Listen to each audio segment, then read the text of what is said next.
Hello everyone. আগের দিনের ভিডিওতে আমরা মিসেলেনিয়াস প্রিভিয়াস ইয়ারের 2013-এর কোশ্চেনটা শুরু করেছিলাম। 12টা অঙ্ক করেছিলাম আগের ভিডিওতে। তো আজকে 13 নাম্বার অঙ্ক থেকে আমরা শুরু করব। তো 13 নাম্বার কি আছে দেখে নিই। এখানে বলেছে a train 280 metre long is moving at a speed of 60 kilometre per hour. The time in second taken by the train to cross a platform 220 metre long. তো এর আগে এক ভিডিওতে এই ট্রেনের অঙ্ক করেছিলাম, সেখানে আমি বলেছিলাম যে একটা ট্রেন যখন কোনো পোল বা কোনো মানুষকে ক্রস করবে, মানে যার কোনো লেন দেওয়া থাকবে না, তো সেক্ষেত্রে অতিক্রান্ত দূরত্ব কি হবে? সেক্ষেত্রে অতিক্রান্ত দূরত্বটা ট্রেনের যেটা দৈর্ঘ্য সেটাই হবে। কিন্তু এক্ষেত্রে প্ল্যাটফর্ম দেওয়া আছে, যেটার একটা লেন দেওয়া আছে 220 মিটার। তো এরকম সিচুয়েশনে আমরা কি করব? অতিক্রান্ত দূরত্ব যেটা হবে সেটাকে আমরা কি ধরে নেব? ট্রেনের যেটা দৈর্ঘ্য সেটা প্লাস যেটা দেওয়া থাকবে প্ল্যাটফর্ম বা অন্য সময় কোনো ব্রিজ দেওয়া থাকতে পারে, তো সেটার দৈর্ঘ্য যেটা দেওয়া থাকবে সেটা প্লাস করে নেবে। তো প্লাস করলে এখানে কত হচ্ছে? 500 মিটার হয়ে যাচ্ছে। তো এক্ষেত্রে ট্রেনটা কত দৈর্ঘ্য অতিক্রম করলো? 500 মিটার দৈর্ঘ্য অতিক্রম করলো। তো ট্রেনের স্পিড যেটা দেওয়া আছে সেটা কিলোমিটার পার আওয়ারে দেওয়া আছে, আর আমার ডিস্টেন্সটা দেওয়া আছে মিটারে। আর কোশ্চেনের অ্যান্সারটাও চেয়েছে সেকেন্ডে। তো আমাকে মিটার পার সেকেন্ডে পরিণত করে নিতে হবে এটা। এটা কিন্তু সবসময় ধ্যান রাখতে হবে যে ইউনিট গুলো যাতে সেম থাকে, নাহলে কিন্তু অ্যান্সারে গন্ডগোল হয়ে যাবে। তো মিটার পার সেকেন্ডে কিভাবে পরিণত করব? দেখো, 1 কিলোমিটার পার আওয়ার যদি হয়, তো সেটাকে মিটার পার সেকেন্ডে পরিণত করতে হলে 1 কিলোমিটারকে মিটারে করতে গেলে 1000 দিয়ে গুণ করতে লাগে। আর আওয়ারকে সেকেন্ডে পরিণত করলে কি হয়, কি করতে হয়?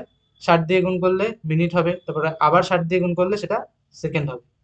এটা পার আওয়ার, আওয়ারটা নিচে আছে, তাহলে 60 দিয়ে নিচে গুণ করে দেবো, 60 × 60, তো এটা চলে আসলো মিটার পার সেকেন্ডে। এটা যদি কাটাকাটি করি এবার,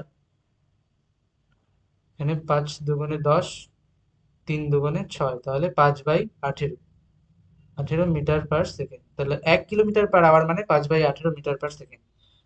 এখানে দেওয়া আছে 60 metre per kilometre per hour. তো এটাকে যদি আমি মিটার পার সেকেন্ডে করতে চাই, তাহলে 5/18 দিয়ে আমাকে গুণ করে দিতে হবে। 6 দিয়ে কাটলে এখানে 10, 318, তাহলে কত হচ্ছে? 50/3 মিটার পার সেকেন্ড। তো আমাকে টাইম বের করতে হবে। টাইম মানে কত কি? ডিস্টেন্স বাই গতিবেগ, স্পিড। ডিস্টেন্স দেওয়া আছে 50 মিটার, 500 মিটার, আর স্পিড দেওয়া আছে কত? 50/3। তাহলে কত হয়ে যাবে? এখানে 50 দিয়ে কাটলে 10, তিনটা উপরে চলে গেলে 30 হয়ে যাবে অ্যান্সার, 30 সেকেন্ড। Option C. এবার নেক্সট অঙ্কটা দেখে নিই। নেক্সট কি বলেছে? The difference between the greatest and the lowest number form out of the 4 digit, 8, 9, 0, 7। এই চারটা ডিজিট দিয়ে আমাকে বৃহত্তর একটা সংখ্যা বানাতে হবে আর একটা ক্ষুদ্রতম সংখ্যা বানাতে হবে এই চারটা ডিজিট দিয়ে। তো তার মধ্যে ডিফারেন্সটা আমাকে বের করতে হবে। মানে একক, দশক, শতক, হাজার, চারটা ডিজিট যেহেতু আছে, ম্যাক্সিমাম 1000 অব্দি বানাতে পারবো। তো এবার এখানে এর মধ্যে সব থেকে বড় সংখ্যা কোনটা? 9। তো সব থেকে বড় সংখ্যা বানাতে গেলে আমাকে কিন্তু হাজারের ঘরে সব থেকে বড় ডিজিটটা আমাকে বসাতে হবে। কত বসাবো? 9। 9 যদি শতক বা দশক বা এককের ঘরে বসাতাম তাহলে কিন্তু আমি বড় সংখ্যাটা পেতাম না। তো 9-এর থেকে ছোট যেটা আছে, 9-এর পরে কোনো কত আছে? 8। 9-এর পরে 8 আছে সব থেকে বড়, তো 8কে কোথায় বসাবো? শতকের ঘরে বসাবো। তারপরে এর থেকে 8-এর থেকে ছোট কি আছে? 7। তো 7কে বসাবো দশকের ঘরে। এরপরে কি আছে? শূন্য। 7-এর থেকে ছোট শূন্য আছে, তো শূন্যকে বসাবো এককের ঘরে। এবার যদি সব থেকে ছোট সংখ্যা বানাতে যাই সেক্ষেত্রে কি করব? সেক্ষেত্রে ঠিক উল্টো প্রসেসটা অ্যাপ্লাই করব। সব থেকে বড় সংখ্যা 9, 9কে বসিয়ে দিব কোথায়? এককের ঘরে। তারপরে কি আছে? সব থেকে বড় 8, 8কে বসাবো দশকের ঘরে। তারপরে কি আছে সব থেকে বড়? 7, 7কে বসাবো শতকের ঘরে। এরপরে কি আছে? 0, তো 0কে বসাবো হাজারের ঘরে। এবার এদের মধ্যে ডিফারেন্সটা বের করে নেব। দেখো, এখানে 0 হাজারের ঘরে বসানোতে ক্ষুদ্রতম সংখ্যাটা কিন্তু 3 অঙ্কের সংখ্যা হয়ে গেল। তার কোশ্চেনে কিন্তু মেনশন করেনি যে 4 অঙ্কের সংখ্যা লাগবে, এমন কিছু বলেনি। তো ক্ষুদ্রতম সংখ্যা বানাতে বলেছে, তো এই ক্ষেত্রে আমি এইভাবে এটাকে লিখতে পারি। যদি মেনশন করে দিত 4 অঙ্কের সংখ্যা বানাতে হবে, তাহলে কিন্তু শূন্য আমি হাজারের ঘরে বসাতে পারতাম না। তো এটা মাইনাস করলে কত চলে আসবে? এখানে চলে আসলো 1, 10 থেকে 9 মাইনাস করলে 1, এখানে 9 হয়ে গেল, এখানে চলে আসবে 8, 17 ধরেছিলাম, তাহলে 1 চলে আসলো, এখানে শূন্য চলে আসবে, এখানে চলে আসবে 9। অ্যান্সার চলে আসবে 9081, অপশন এ। নেক্সট অঙ্কে চলে যাই। নেক্সট কি বলেছে?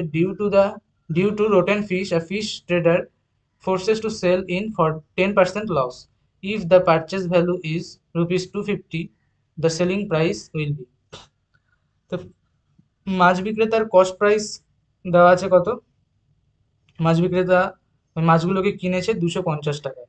এবার কিছু মাছ পচে যাওয়ার ফলে সে 10% লসে বিক্রি করতে বাধ্য হবে। তো 225 যদি আমার সেলিং প্রাইস কস্ট প্রাইস হয়, তো এটার 10% লসে যদি আমি বিক্রি করি, 225-এর 10% কি হবে? 25। 25 মাইনাস করে দেবো। তো 25 মাইনাস করলে কত হয়ে যাবে? 225। তো কত টাকায় বিক্রি করলো? এটা আমি কি পেয়ে গেলাম তাহলে? সেলিং প্রাইস কত হয়ে গেল? 225। তো এটা ইজি ছিল অঙ্কটা। তো নেক্সট চলে যাই। নেক্সট দেখো, একটু সিম্পলিফিকেশন করতে বলেছে। তো এটা এখানে প্রথমে কি করতে হবে? প্রথমে আমরা করব অফের কাজ, তারপরে করব ভাগের কাজ, তারপরে করব যোগ বা বিয়োগের কাজ।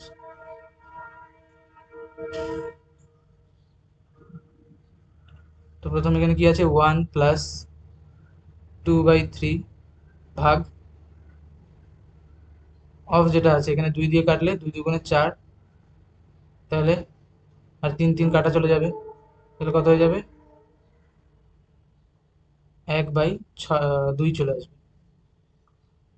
নিচে কি আছে? 2 মাইনাস অফের কাজ আগে হবে, তো 3 3 কাটা চলে যাবে, 1/2, তাহলে এখানে হয়ে যাবে হাফ ভাগ 2/3 ইকুয়াল টু কি হয়ে যাবে? 1 প্লাস, এটাকে যদি ইন্টু করে দিই 2টা, তাহলে উপরে চলে যাবে 1/4/3। 2 মাইনাস কি হয়ে যাবে? মাইনাস হয়ে যাবে, এটা ইন্টু করে দিলে উল্টে যাবে, তাহলে উল্টে গেলে কি হবে? 4 নিচে চলে আসবে, উপরে 3 চলে আসবে।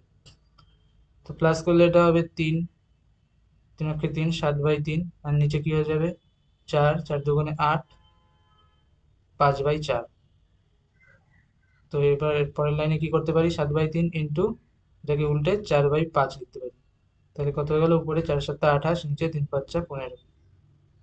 এটাকে সিম্পলিফাই করলে 1 পূর্ণ একবার যাবে, 15 মাইনাস করলে কত হবে? 13/15 হয়ে যাবে। Option A answer. নেক্সট কি আছে? নেক্সট বলেছে the compound interest on a certain sum of for 2 year is 410 and the simple interest for the same period is 400 টাকা, the rate of interest। তো এখানে রেটটা কত হবে? তো অ্যান্সার তো আমি দেখেই বুঝতে পারছি এখানে 5% হবে। তো কিভাবে বুঝলাম এবার তোমাদের দেখাচ্ছি। এবার ধরে নাও যে অন্য একটা সিনারিও বোঝাচ্ছি এখানে আমি। তো ধরে নিলাম প্রিন্সিপাল 1000 টাকা, আর রেট দেওয়া আছে কত? 10%। তাহলে সেক্ষেত্রে যদি আমাকে বলে কম্পাউন্ড ইন্টারেস্ট বের করতে, কিভাবে করব? 2 বছরের কম্পাউন্ড ইন্টারেস্ট, এখানে ফার্স্ট ইয়ার, এখানে সেকেন্ড ইয়ার। তো ফার্স্ট ইয়ারে কি হবে? 1000-এর 10% কত হবে? 100 টাকা। সেকেন্ড ইয়ারে কি হবে? সেকেন্ড ইয়ারে আবার ওই 1000-এর উপরে 10% হলে 100 টাকা। আর চক্রবৃদ্ধি সুদে কি হয়? যেটা সুদ আসে তার উপরেও কিন্তু ইন্টারেস্ট লাগে। তাহলে 10-এর 10%, 100-এর 10% কত হয়ে যাবে? 10 টাকা। তাহলে এখানে যদি টোটাল চক্রবৃদ্ধি সুদ আমাকে জিজ্ঞেস করে কত হবে? 100, 100, 200, আর 10-এ 210 টাকা। এবার যদি আমাকে বলতো 1000-এর 10% হারে টাইম দেওয়া আছে 2 ইয়ার, তো এই 2 বছরের সিম্পল ইন্টারেস্ট কি হবে? সরল সুদ কত হবে? সরল সুদ ফার্স্ট ইয়ারে কত? ফার্স্ট ইয়ারে 10% 100 টাকা, সেকেন্ড ইয়ারে 10% 100 টাকা। সিম্পল ইন্টারেস্ট ক্ষেত্রে সুদের উপর সুদ লাগে না, তা কত হয়ে যাবে? 200 টাকা হয়ে যাবে। তো এই যে ট্রি মেথড বলে এটাকে, ট্রি মেথডে চক্রবৃদ্ধি সুদটা বের করলাম। তো এই মেথডে যে ফার্স্ট লাইনে আমি পেলাম, সেটা আসলে অ্যাকচুয়ালি কি পেলাম আমি? সেটা কিন্তু পেলাম সিম্পল ইন্টারেস্ট আমি পেয়ে গেলাম, 100 + 100 200। আর বাকি যেটা পড়ে থাকলো সেটা সুদের উপর ইন্টারেস্ট লাগিয়ে আমি পেয়েছি 10 টাকা। তাহলে সিম্পল ইন্টারেস্ট আর যেটা কম্পাউন্ড ইন্টারেস্ট আমার দেওয়া থাকবে 210, সেটা মাইনাস করলে আমি কি পেয়ে যাব? ইন্টারেস্টের উপরে যে ইন্টারেস্টটা এসেছে সেই ভ্যালুটা আমি পেয়ে যাব। এটা কিন্তু 2 বছরের চক্রবৃদ্ধি সুদের ক্ষেত্রে। 10 টাকা, সরি 100 টাকা না, 10 টাকা। তো এবার যদি বলে আমাকে যে এখান থেকে রেটটা আমি কিভাবে বের করব, তো এই যে 10 পেয়েছি, 10টা আমি কিসের ওপর, কিসের সুদের থেকে পেয়েছি? এই 100-র ওপর ইন্টারেস্ট লাগিয়ে কিন্তু আমি 10 পেয়েছি। তো এটার রেট কিভাবে বের করব? 10/100 করব, ইন্টু 100 করলে আমি কত পেয়ে যাব? 10% পেয়ে যাব। তো এবার এই অঙ্কে চলে আসি, এই অঙ্কে কিভাবে বের করব? এখানে কি বলেছে? সিম্পল ইন্টারেস্ট 400 টাকা দিয়েছে, কম্পাউন্ড ইন্টারেস্ট কি দিয়েছে? 410 টাকা। তাহলে যে সুদের ওপর সুদটা আমি পেয়েছি 2 বছরে, সেটা কত? 10 টাকা। এবার এই 10 টাকা কত টাকার উপর ইন্টারেস্ট লাগিয়ে পেলাম? সিম্পল ইন্টারেস্ট দেওয়া আছে 400, 400 কত? 2 বছরের ইন্টারেস্ট, তাহলে 1 বছরের ইন্টারেস্ট কত হবে? 200 টাকা। সিম্পল ইন্টারেস্ট 400 দেওয়া আছে, যেটা কি 2 বছরের সিম্পল ইন্টারেস্ট। তো 1 ইয়ারের এসআই কি হবে? 1 ইয়ারের সিম্পল ইন্টারেস্ট কি হবে? 200 টাকা।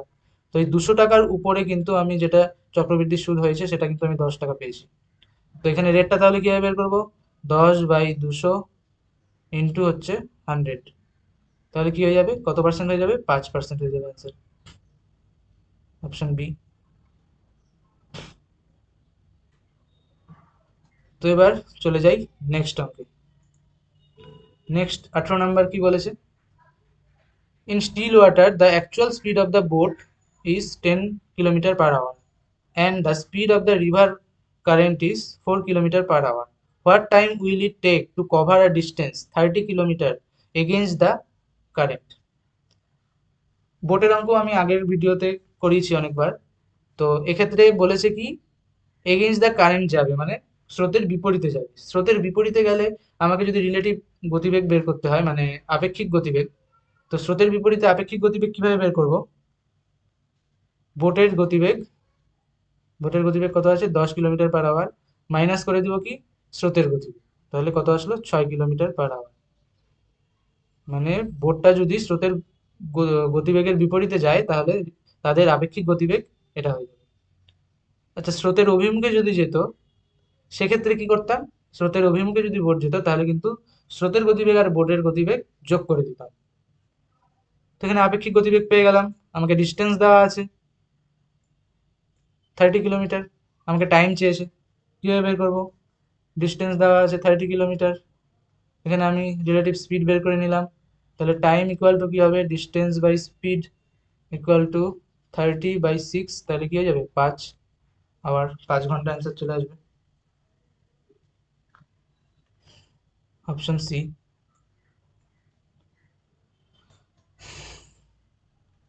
তো নেক্সট অঙ্কে চলে যাই। নেক্সট 19 নাম্বার কি বলেছে? A certain work can be done by A and B in 6 days। A plus B করছে 6 দিনে, by B and C in 12 days, B and C করছে কত? 12 দিনে। If C alone can do the same work in 36 day, C alone কত দিনে করছে? 36 দিনে করছে। How long will it take to finish the work by working A B and C together? আচ্ছা, তো এখান থেকে আমি এদের এলসিএম নিয়ে নিই। যদি এলসিএম কত হবে? 36, 12 আর 6-এর 36 হয়ে যাবে এলসিএম। তো এই যে এলসিএম পেলাম এটাকে আমি টোটাল ওয়ার্ক ধরে নিই। টোটাল ওয়ার্ক,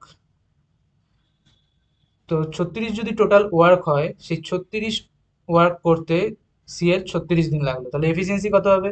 36/36, 1 হয়ে যাবে। এই 36 কাজ করতে বি প্লাস সি এর 12 দিন লাগলো, তাহলে এফিসিয়েন্সি তাদের কত হয়ে যাবে? 3 হয়ে যাবে, 36/12। এ প্লাস বি এর কত দিন লাগলো? 6 দিন লাগলো 36 কাজ করতে, তাহলে এদের এফিসিয়েন্সি কত হয়ে যাবে? 6 হয়ে যাবে, 36/6, 6। তো এবার সি এর এফিসিয়েন্সি আমি পেয়ে গেলাম 1, এখানে সি এর এফিসিয়েন্সি বসিয়ে দিলে, 1 বসিয়ে দিলে, বি প্লাস সি এর যদি 3 হয় তাহলে বি এর কত হয়ে যাবে? 2 হয়ে যাবে। বি এর এফিসিয়েন্সি পেয়ে গেলাম 2, তাহলে এখানে বসিয়ে দিই বি এর এফিসিয়েন্সি 2। এ প্লাস বি এর যদি 6 হয় তাহলে এর এফিসিয়েন্সি কত হয়ে যাবে? 4 হয়ে যাবে। তাহলে A plus B plus C এর এফিসিয়েন্সি কত পেয়ে গেলাম? এর 4, বি এর 2, সি এর 1, তাহলে টোটাল করলে 7 পেয়ে গেলাম টোটাল এফিসিয়েন্সি।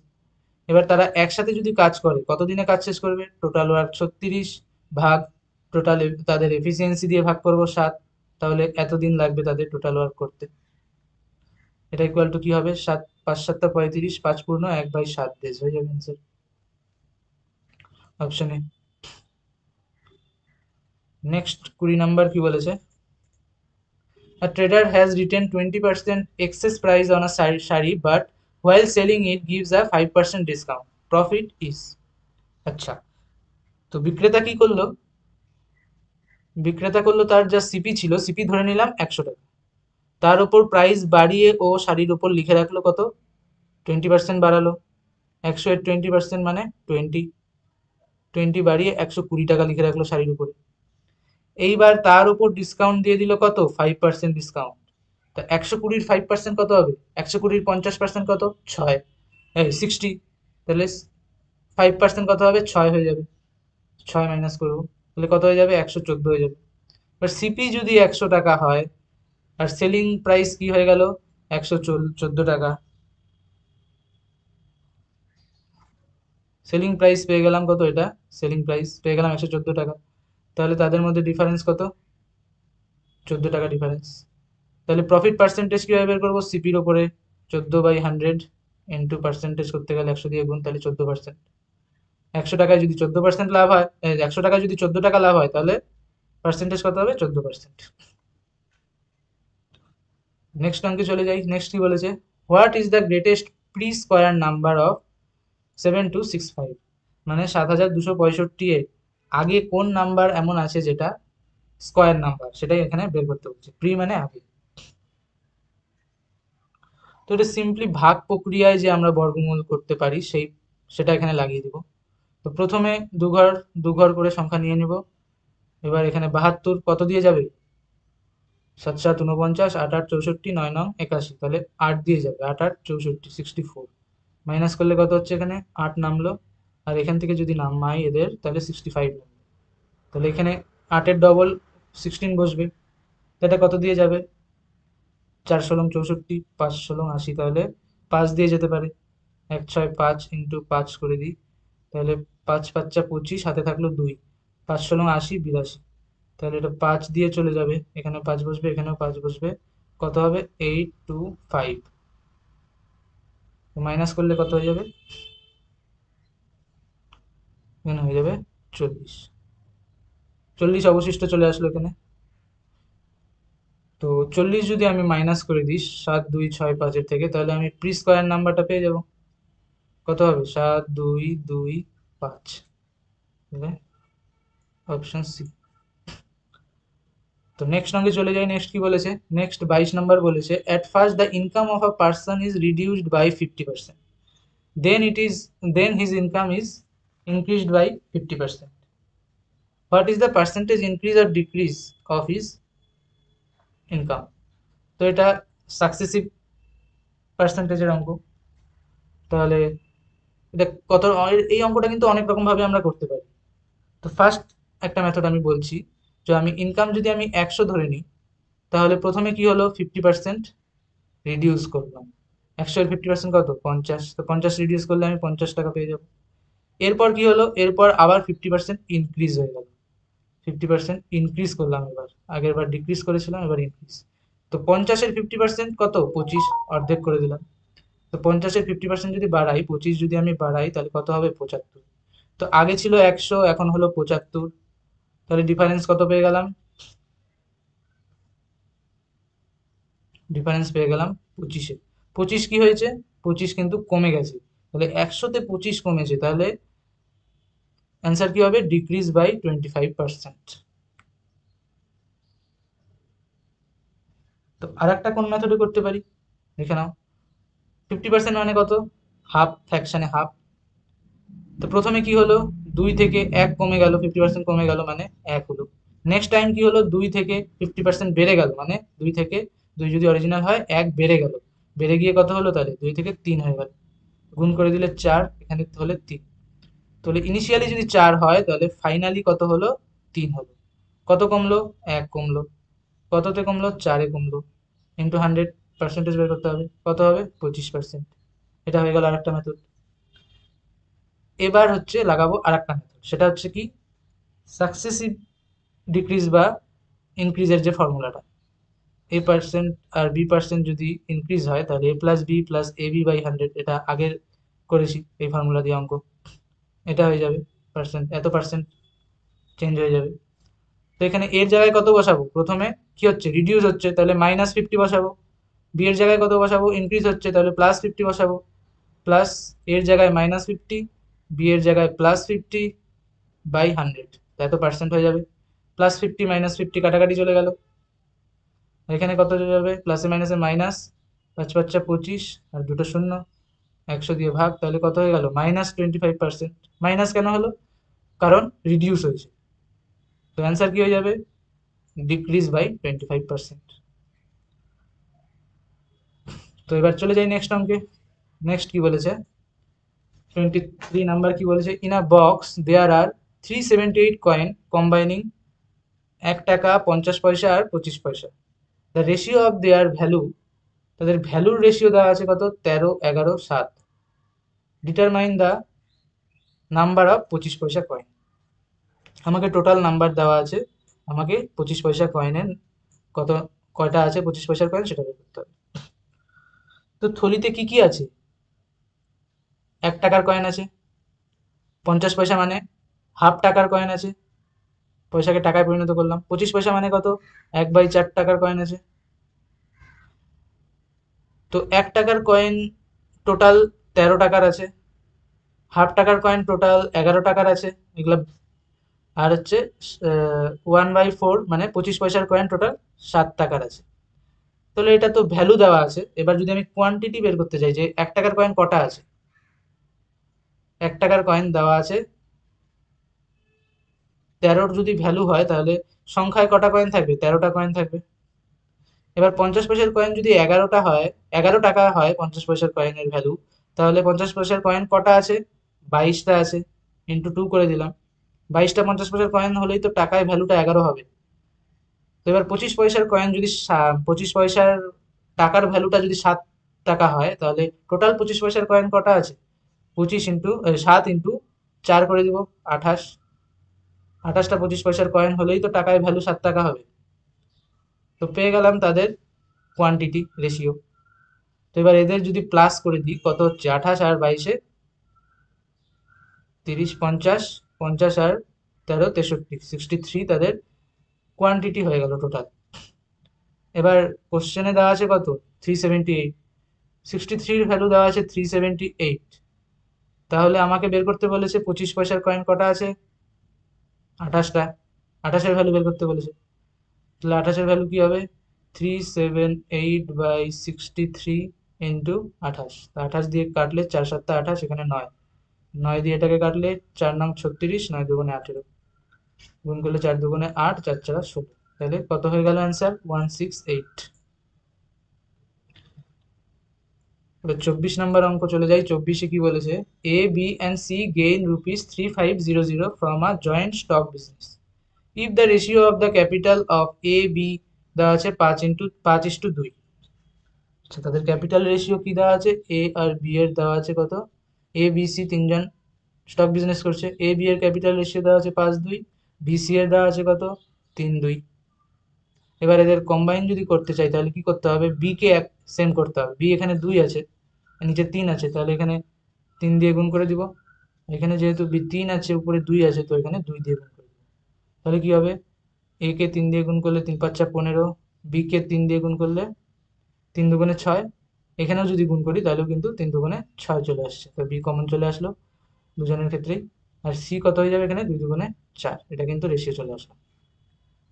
এইভাবে যদি বুঝতে অসুবিধা হয় তাহলে সিম্পলি তোমরা এইভাবে করতে পারো, এ বি সি আছে, এর দেওয়া আছে 5:2, বি এর দেওয়া আছে 3:2, এখানে সি এর ঘর ফাঁকা, তো 2 এর পাশে কি বসাবো, 2 বসাবো। এখানে এর ঘর ফাঁকা, তাহলে 3-এর পাশে কি বসাবো? 3 বসাবো। এবার গুণ করে দেবো, 2 দুগুণে 4, 3 দুগুণে 6, 3 5 15।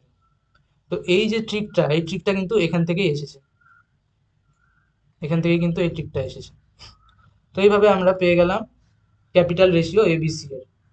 তো এবার প্রফিট রেশিও কি হয়? Capital ratio into time ratio. তা টাইম যেহেতু এক্ষেত্রে সবারই সমান, দেওয়া নেই, কিছু বলা নেই, মানে সবারই সমান, তো তার মানে ক্যাপিটাল রেশিও যেটা আছে সেটাই হয়ে যাবে তাদের কি? Profit ratio. তো এখানে টোটাল প্রফিট কি হয়ে যাবে তাহলে? 15 আর 6, 15 প্লাস 6 প্লাস 10 মানে 6 প্লাস 4 মানে 25, 6 প্লাস 4 10 আর 15তে 25। তো 25 আমি পেয়ে গেলাম, আর কোশ্চেনে দেওয়া আছে কত? 3500। তো 25-এর ভ্যালু দেওয়া আছে কত? 3500। 3500 দেওয়া আছে কার ভ্যালু? 25-এর ভ্যালু। আমাকে কার ভ্যালু বের করতে হবে? এর প্রফিট। এর প্রফিট কত? 15। 15-এর ভ্যালু বের করতে হবে।